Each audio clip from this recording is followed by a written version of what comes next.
12월 21일 믿음의 과거, 현재, 미래란 제목으로 베드로후서 1장 1절부터 11절 말씀 나누겠습니다.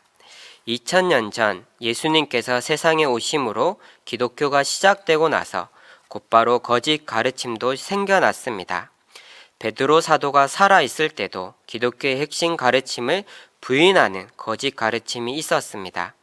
베드로후서 2장 1절을 통해 거짓 교사들이 잘못된 가르침을 전하고 있었음을 알 수 있습니다. 이들은 세상을 심판하기 위해 예수님께서 다시 오실 것이라는 것을 부인하였습니다. 자동차에 느슨해진 볼트 하나가 큰 사고를 불러일으킵니다. 댐에 생긴 작은 금이 댐을 붕괴시킬 수도 있습니다. 거짓 교사들의 잘못된 가르침이 성도들의 신앙을 뿌리부터 흔들 수 있습니다. 그래서 베드로 사도는 이것을 바로잡으려 합니다. 거짓 교사들로 인해 어려움을 겪는 교회를 바로 세우기 위해 베드로 사도는 구원받는 바른 믿음이란 무엇인지, 그리고 성도가 추구해야 할 삶의 목표가 무엇인지 베드로후서의 초반부에서 차근차근 설명합니다. 베드로는 첫인사에서 편지를 받는 자들을 같은 믿음을 받은 자라고 표현합니다. 사도로 쓰임받은 베드로, 그리고 성도인 우리가 같은 믿음을 가졌다고 성경은 말씀합니다. 어떻게 교회 역사에 찬란히 빛나는 베드로랑 매일의 삶에 힘들어하는 나랑 같은 믿음일까요? 1절은 하나님과 구주 예수 그리스도의 의를 힘입어 동일한 믿음을 받게 되었다고 말씀합니다. 의라는 단어가 하나님 그리고 예수님을 모두 꾸며주고 있습니다. 즉 하나님의 의 그리고 예수님의 의로 인하여 우리가 베드로와 동일한 믿음을 받았습니다. 하나님의 의는 예수 그리스도를 우리에게 보내주시는 은혜로운 의입니다. 우리는 죄인이었습니다. 죄인의 의로우신 하나님은 벌하실 수밖에 없습니다. 의로우신 하나님께서 우리의 죄를 그냥 두시고 우리를 구원해 주실 수는 없습니다. 그래서 하나님은 예수님을 보내셔서 죄로 인해 죽을 우리를 대신해 죽게 하심으로 우리에게 구원을 주십니다. 하나님의 의는 구원을 베푸는 의입니다. 구주 예수 그리스도의 의는 이러합니다. 우리는 하나님께 불순종함으로 죄를 지었습니다. 그러나 예수님은 우리를 대신해서 하나님께 순종하셨습니다. 하나님이 세우신 율법에 모두 순종하셨습니다. 이러므로 예수님께서 의로우시다라는 것을 증명하셨습니다. 이 예수님의 의를 하나님은 믿는 자들에게 그저 나누어 주십니다. 사실은 죄인인데 이 예수님의 의를 우리에게 주시면서 죄인 아니야 라고 불러주십니다. 이렇게 하나님과 구주 예수 그리스도의 의 안에서 믿음이란 선물을 받은 자들은 베드로를 포함하여 미국의 위대한 전도자 무디, 한국에 복음을 전하여 준 언더우드, 그리고 베드로후서를 읽고 있는 난문 가족들 모두 같은 믿음을 소유하고 있습니다. 베드로 사도는 참된 지식에 기초한 믿음을 강조합니다. 믿기는 믿는데 무엇을 믿느냐가 중요합니다. 데살로니가 후서에서 예수님의 재림이 이미 일어났다고 가르치는 거짓 교사들이 있었습니다. 베드로 후서에서는 예수님의 재림과 최후 심판이 없다고 가르치는 거짓 교사들이 있습니다. 바울이 전한 복음에는 예수님의 부활, 승천, 그리고 다시 오심과 최후 심판이 포함되어 있습니다. 베드로도 이 편지를 받는 자들에게 동일한 것을 강조하고 있습니다. 종말에 대한 믿음이 우리 기독교의 중요한 교리입니다. 이것이 흔들리면 흥청망청 살고 게으르게 살게 됩니다. 예수님의 심판의 날이 없기에 바르게 살 필요가 없다고 가르칩니다. 마음 가는 대로 살아도 된다고 가르칩니다. 그래서 사도 베드로는 베드로 후서에서 예수를 아는 지식을 강조합니다. 1장 2절 하나님과 우리 주 예수를 알므로 은혜와 평강이 너희에게 더욱 많을지어다.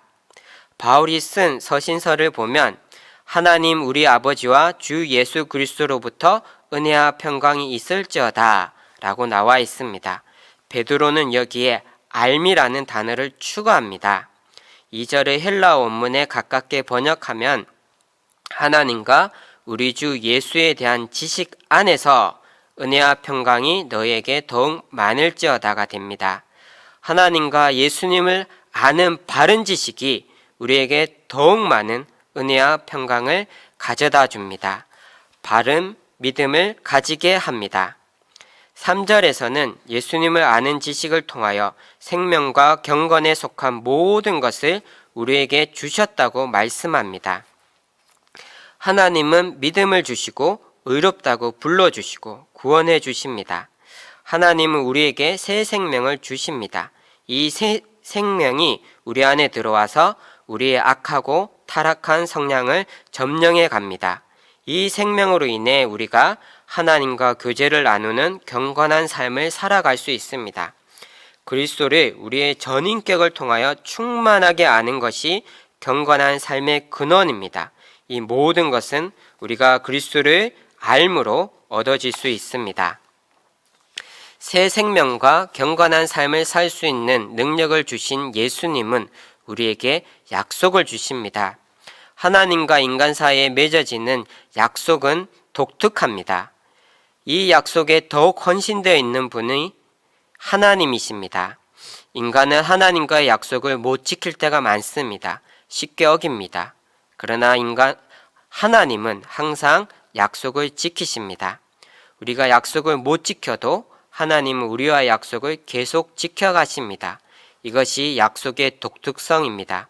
3절이 보여주는 약속은 우리가 믿음이라는 기초 위에서 어떻게 살아야 하는지 보여주는 안내 표지판과 같습니다. 이 약속은 우리가 참여하지 말아야 할 것과 참여해야 할 것을 보여줍니다. 정욕을 인해 세상에서 썩어질 것을 피해 하나님의 성품에 참여하는 자가 될 것이라는 약속을 주셨습니다. 그리고 이 약속은 우리를 하나님의 성품에 참여하는 자가 되도록 이끌어갑니다.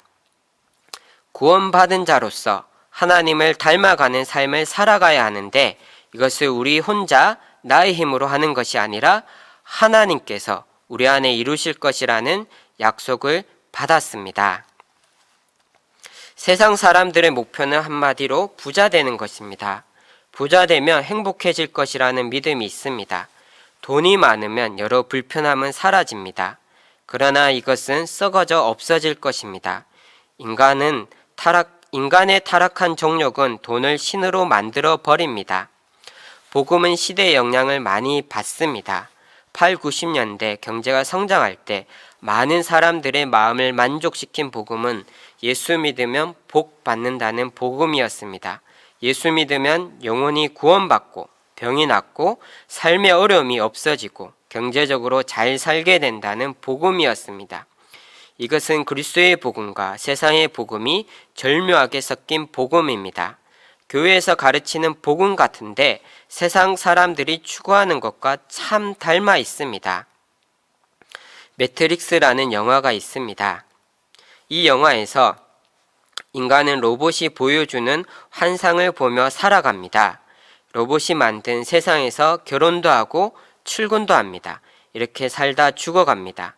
거짓을 진짜인 양 살아가는 것입니다.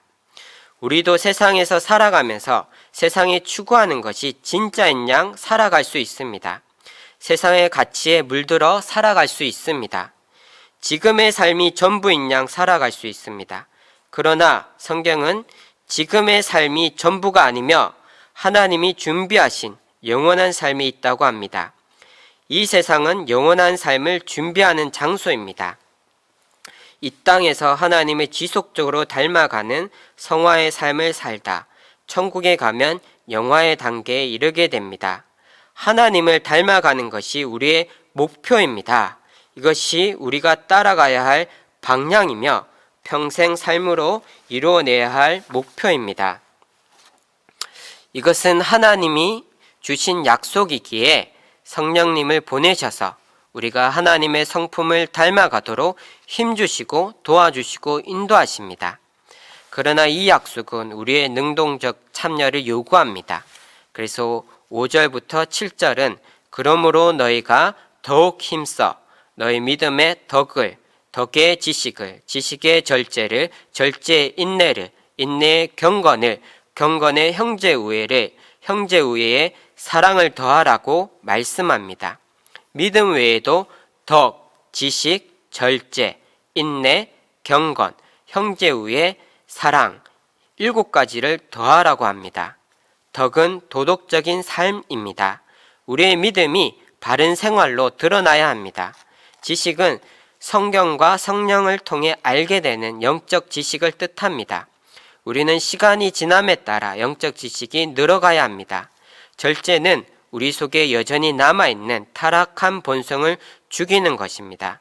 성령을 의지함으로 타락한 본성과의 싸움에서 이길 수 있습니다. 인내는 견뎌내는 것입니다. 예수를 따르면 고난이 따르게 됩니다. 세상과 교회는 서로 다릅니다. 몸속에 들어온 다른 물질을 백혈구가 공격하듯이 세상은 세상과 다른 믿는 자들을 공격합니다. 이것을 잘 견뎌야 합니다. 성도들 간에 우애, 즉 형제 우애가 있어야 합니다. 요한복음 13장 35절은 말씀합니다. 너희가 서로 사랑하면 이로써 모든 사람이 너희가 내 제자인 줄 알리라. 형제 우애에 사랑을 더합니다. 사랑은 우리가 아가페로 잘 알고 있는 바로 그 단어입니다. 예수님이 보여주신 조건 없는 사랑입니다. 조건을 따지셨다면 죄인을 사랑하지 않으셨을 것입니다. 하나님의 한없는 사랑을 경험한 우리는 이 사랑을 다른 사람에게 전하는 삶을 살아야 할 것입니다. 위에서 말한 7가지를 더하라는 것은 명령으로 주어졌습니다. 더하는데 더욱 힘써 더하라고 명령했습니다. 내 힘으로는 할 수 없습니다. 실패할 수밖에 없습니다. 겸손히 주님, 저는 이 8가지를 행할 능력이 없습니다. 그러나 내 안에 계신 하나님께서 나를 통해 이것을 행하실 수 있습니다. 나에게 힘을 주셔서 주님이 명령하신 삶을 살게 해달라고 기도할 때, 하나님을 의지할 때 이러한 삶을 살 수 있습니다. 그리스도인들을 세상 사람들은 바보라고 합니다. 그들에게는 영적인 세상을 볼 수 있는 눈이 없습니다. 이 세상이 다인 것처럼 살아갑니다. 영적인 눈으로 보면 이 세상은 이 다음에 영원한 삶을 준비하는 시간입니다. 베드로는 우리에게 말합니다. 이같이 하면 우리 주 곧 구주 예수 그리스도의 영원한 나라에 들어감을 넉넉히 너희에게 주시리라. 과거에 구원받은 사건에 머물러 있지 말고 하나님을 닮아가는 오늘을 살며 예수 그리스도의 영원한 나라를 바라며 살아갑시다. 예수 그리스도의 나라는 우리가 구원받을 때 이미 우리에게 주어졌습니다. 주어졌다고 증서를 주시고 성령님이 보증을 서 주셨습니다. 영원한 나라는 실제 존재하는 나라입니다. 그리고 앞으로 우리가 맞이할 나라입니다. 지금 우리는 천국 시민으로 잘 살아가기를 연습하고 있습니다. 그리고 그 천국을 맛보는 삶을 살아가고 있습니다. 믿음의 덕의 지식을, 지식의 절제를, 절제의 인내를, 인내의 경건을, 경건의 형제우애를, 형제우애의 사랑을 더하는 삶을 살아갑시다. 이렇게 살아갈 때 우리는 천국을 맛보는 오늘을 살아갈 것입니다. 기도로 마무리하겠습니다. 하나님 아버지, 땅 위에 살지만 영혼을 바라보며 살게 하소서. 죄의 본성이 여전히 우리 안에 남아있어 죄악과의 싸움이 어렵지만 우리 구주 되시는 예수 그리스도로 인하여 이 싸움에서 승리하였음을 고백합니다. 하나님을 더욱 닮아가기 원합니다. 세상을 닮지 않고 세상의 빛과 소금으로 살아가길 원합니다. 오늘도 하나님이 주시는 능력으로 살기 원합니다. 하나님 사랑함으로 살아가게 하소서. 예수님 이름으로 기도드립니다. 아멘.